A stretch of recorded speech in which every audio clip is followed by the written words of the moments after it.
Hello, in my previous video about our trip to the Brecon Beacons, I mentioned that we went to Hay-on-Wye to do a bit of a book shopping trip, and so I thought I would share a little book haul on the books that I bought in Hay-on-Wye on that day. So I've sort of split it into two. So the first ones I've got are kind of nature sustainability based books, and then the other books. So first of all, I've got this Walking in the Woods by, I'm gonna say this name wrong, but I'm just gonna show it here. It says, go back to nature with Japanese way of, and then again I'm gonna say that wrong, I'm so sorry. So it's basically about forest bathing. So it says, there's a quote that says, it is clear that our bodies still recognize nature as our home. And then it says, forest bathing was coined, the term forest bathing was coined in Japan in the 1980s and means to immerse yourself in the atmosphere of the forest.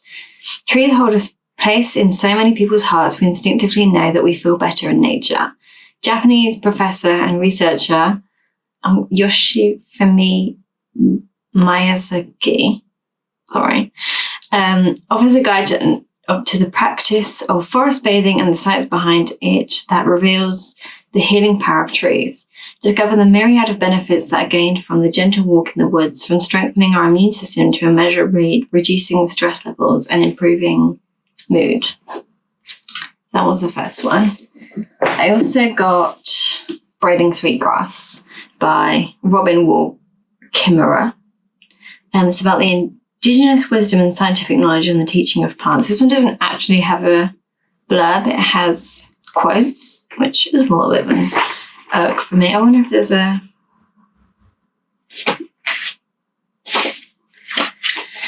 But yeah, it's basically about indigenous teachings about nature and plants and that kind of thing. So this should be a good read, but it doesn't really have a blurb for me to read out. So last year or the year before, I think I read what's it called? The Hidden Life of Trees by Peter Wohlleben. I don't know if that's how you say it, Wohlleben. So these two are two of his other books. There's The Secret There's The Secret Network of Nature and The Inner Life of Animals.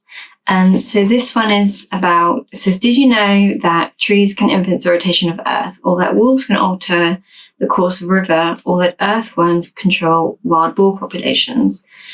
The natural world is a web of intricate connections, many of which go unnoticed by humans, but it's these connections that maintain nature's finely balanced equilibrium.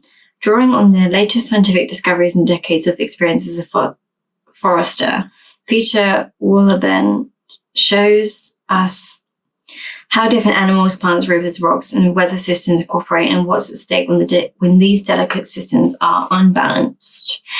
When I read The Hidden Life of Trees, that was like a 5-star read for me. So I was like, I want to read the other ones in the series.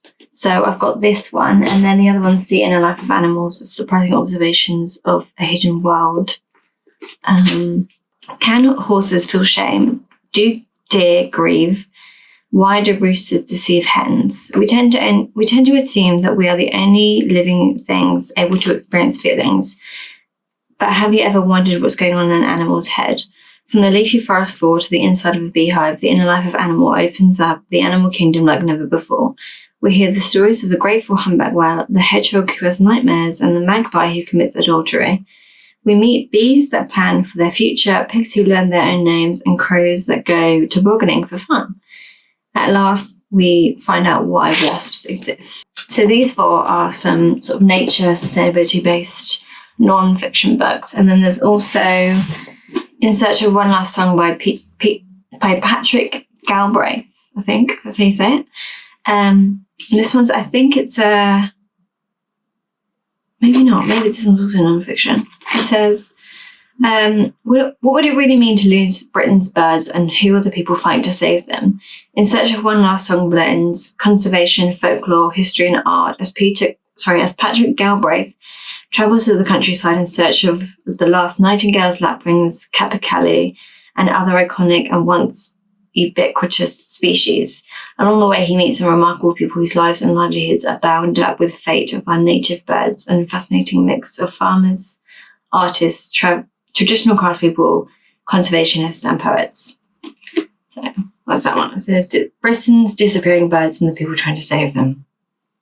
So those are the kind of nature-y, sustainability-based books that I have on my part. And then I also have some kind of fiction ones. The first one is this one is On Earth We're Briefly Gorgeous by Yoshifumi. Was I saying that? It says, this is a letter from a son to a mother who cannot read. Written when the speaker Little Dog is in his late 20s, the letter unearths a family's history that began before he was born. It tells of Vietnam and the lasting impact of war and this family's struggle to forge a new future. It serves as a doorway into parts of Little Dog's life his mother's has never known. Episodes of bewilderment, fear, and passion, all the while moving closer to an unforgettable revelation. This one was from Hay-on-Wye. I didn't really say why these ones were from. These three were from what's it called? Richard Booth's. And then these two were from Adam's books. And then this one was from Hay-on-Wye. And then I also got Meditations by Marcus Aurelius. A few ancient works are influential as Meditations of Marcus Aurelius. Filled with wisdom, practical guidance, and profound understanding of human behaviour, it reminds one of the greatest works of spiritual and ethical reflection ever written. Marcus Aurelius' insights and advice on everything from the living world to coping with adversity and interacting with others have made Meditations required reading for statesmen and philosophers alike, while generations of ordinary readers have responded to the straightforward intimacy of his style. Unaffected by time, these reflections are both serious and light-hearted, wise and always illuminating. This one was from Adam's Annex, so the smaller version of that book. And then I also got some classics. I got George Orwell's 1984. Winston Smith works on the Ministry of Truth in London. Chief City of Airstrip 1, Big Brother stares out from every poster. The thought police uncover every act of betrayal. When Winston finds love with Julia, he discovers that life does not have to be dull and deadening, and awakens to new possibilities. Despite the police helicopters that hover and circle overhead, Winston and Julia begin to question the party. They are drawn to cause conspiracy, yet Big Brother will not tolerate dissent, even in the mind. For those with original thoughts, they invented Room 101. I also got John Steinbeck's Grapes of Wrath. I read Of Mice and Men was one of my GCSE readings, and my English teacher would always talk about the Grapes of Wrath. So I picked this one up. It's been on my TBR for like ages. It's drought and economic depression are driving thousands from Oklahoma. As their land becomes just another strip from the Dust Bowl, the Jodes, a family of sharecroppers, decide they have no choice but to follow. They head west towards California, where they hope to find work and a future for their family. But while the journey of Promised Land will take its inevitable toll, there remains uncertainty about what awaits their arrival. And then I also got Oscar Wilde's The Picture of Dorian Gray. Dorian Gray is young, rich, and beautiful. When he sees an exquisite portrait of himself, he is bewitched and offers his soul in exchange for eternal youth and good looks.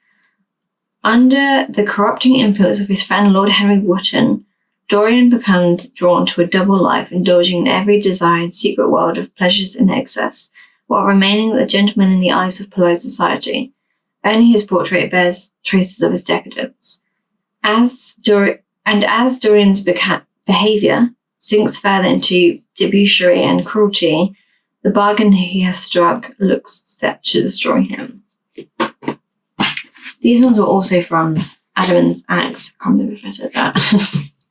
So yeah, that's my book haul from Hay-on-Wye. It will probably take me about a year or so to read all of this. I went on a book trip for my birthday last November, and I've got one more book of that to read left, and it's nearly my birthday again, so I bought probably the same number of books then. So I hope you enjoyed this little book haul, this video. I may do another video in the future about like what I thought of each book, but I might not. So yeah, thanks for watching. I hope you enjoyed it. Like, subscribe, all the things, and I'll see you next time. Thanks. Bye.